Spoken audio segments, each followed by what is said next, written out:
ยอห์นบทที่10เฮาบอกความจริงแก่ท่านว่า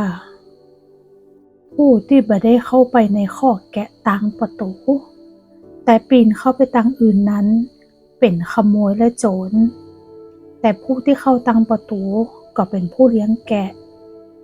นายประตูจึงเปิดประตูให้คนนั้น และแกะย่อมฟังเสียงของท่าน ท่านห้องชื่อแกะของท่านและนำออกไป เมื่อท่านต้อนแกะของท่านออกไปแล้วก็เที่ยวนำหน้า และแกะก็ตัวยท่านไปเพราะรู้จักเสียงของท่าน คนแปลกหน้าแกะจะบ่ตามหาเลย แต่จะหนีจากเขา เพราะเขาบ่รู้จักเสียงของคนแปลกหน้านั้นคำอุปมานั้นพระเยซูได้อู้กับเขาตั้งหลาย แต่เขาบ่เข้าใจความหมายของคำอู้ที่พระองค์บอกกับเขาเลย พระเยซูจึงอู้กับเขาแหมว่า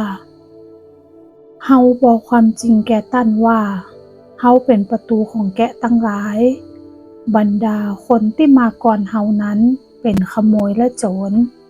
แต่มีฝูงแกะก็บ่ได้ฟังเขา เฮาเป็นประตู ถ้าผู้ใดเข้ามาทางเฮา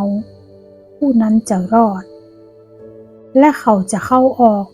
แล้วก็จะพบอาหาร ขโมยนั้นย่อมมาเพื่อจะลัก และฆ่าและทำลายเหีย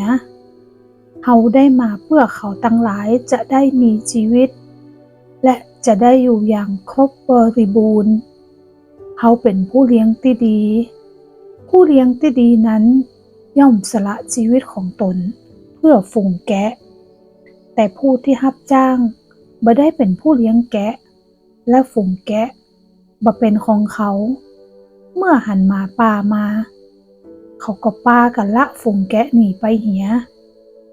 หมาป่าก็ชิงเอาแกะไปเหีย และยะฮือฝูงแกะกระจัดกระจายแตกคะแหลขะแจไป ผู้ที่รับจ้างนั้นหนีเพราะเขาเป็นลูกจ้างและบ่ได้เป็นห่วงแกะเลย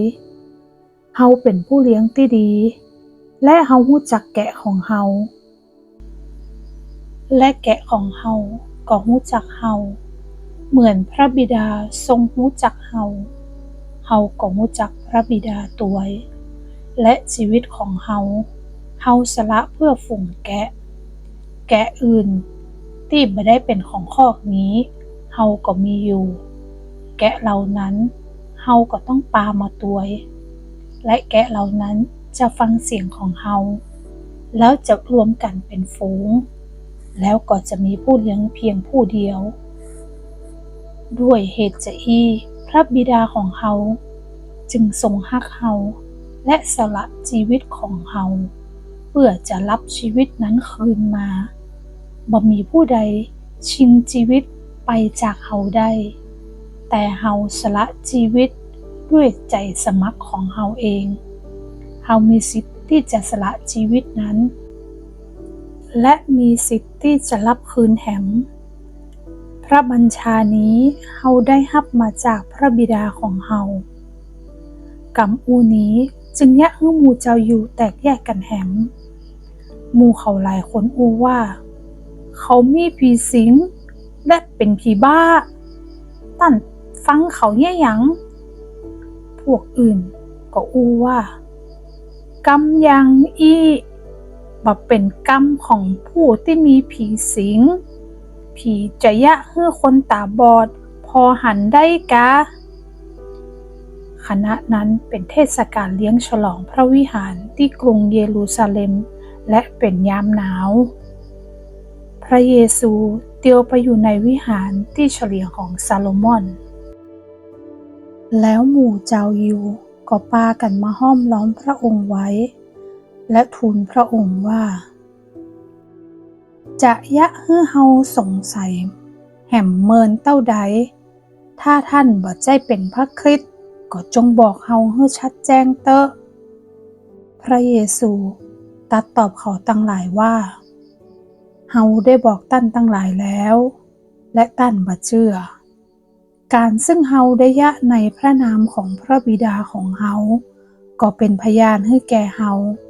แต่ท่านทั้งหลายบ่เชื่อเพราะท่านบ่ได้เป็นแกะของเฮาตามที่เฮาได้บอกท่านแล้ว แกะของเฮาย่อมฟังเสียงของเฮาและเฮารู้จักแกะเหล่านั้นและแกะนั้นตวยเฮาฮื้อชีวิตนิรันดร์แก่แกะนั้นและแกะนั้นจะบ่พินาศเลยแล้วจะบ่มีผู้ใดแย่งชิงแกะเหล่านั้นไปจากมือของเฮาได้พระบิดาของเฮาผู้ประทานแกะนั้นให้แก่เฮาเป็นใหญ่กว่าทุกสิ่งและบ่มีผู้ใดสามารถชิงแกะนั้นไปจากมือของพระบิดาของเฮาได้เฮากับพระบิดาของเฮาเป็นอันหนึ่งอันเดียวกันหมู่เจ้ายิวกำบ่หินขึ้นมาแหมจะขว้างพระองค์ให้ตายพระเยซูจึงตรัสกับเขาว่าเฮาได้สำแดงให้ต้านหันการดีตั้งหลายประการซึ่งมาจากพระบิดาของเฮาท่านทั้งหลายยิบบ่หินจะมาขว้างเฮาให้ตายย้อนการยะข้อใดเล่าหมู่เจ้ายิวทูลตอบพระองค์ว่าเฮาจะขว้างท่านบ่ใช่เพราะการยะดีแต่เพราะการอู้หมิ่นประมาทย้อนว่าท่านเป็นเพียงมนุษย์แต่ตั้งตัวเป็นพระเจ้าพระเยซูตอบตัดเขาว่าในพระราชบัญญัติของท่านมีคำเขียนไว้บ่ใช่กาว่าเฮาได้กล่าวว่าท่านทั้งหลายเป็นพระถ้าพระองค์ได้ทรงของผู้ที่รับพระกรรมของพระเจ้าว่าเป็นพระและจะฝ่าฝืนพระคัมภีร์บ่ได้ท่านทั้งหลายจะกล่าวหาท่านที่พระบิดาได้ทรงตั้งไว้และทรงใจเข้ามาในโลกว่าท่านกล่าวคำหมิ่นประมาทเพราะเฮาได้กล่าวว่าเฮาเป็นบุตรของพระเจ้าจะอันกะถ้าเฮาบ่ยะพระราชกิจของพระบิดาของเฮาก็อย่าเชื่อในเฮาเลยแต่ถ้าเฮายะพระราชกิจนั้นแม้ว่าท่านบ่ได้เชื่อในเฮาก็จงเชื่อพระราชกิจนั้นเถอะเพื่อท่านจะได้รู้และเชื่อว่าพระบิดาทรงอยู่ในเฮาและเฮาอยู่ในพระบิดาหมู่เขาจึงหาโอกาสจับพระองค์แห่งกรรมหนึ่งแต่พระองค์ก็ทรงรอดพ้นจากมือเขาไปได้พระองค์เตียวไปฝากแม่น้ำจอร์แดนตังปูนและไปถึงสถานที่ยอนฮือบัพติศมาเตื้อแรกและพระองค์ทรงพักอยู่ที่หั่นคนเป็นจำนวนนักพากันมาหาพระองค์และกล่าวว่าย้อนบ่ได้ยะการอัศจรรย์ใดๆเลยแต่ทุกสิ่งที่ย้อนได้กล่าวถึงคนนี้เป็นความแท้และมีคนหลายคนที่หั่นได้เชื่อพระองค์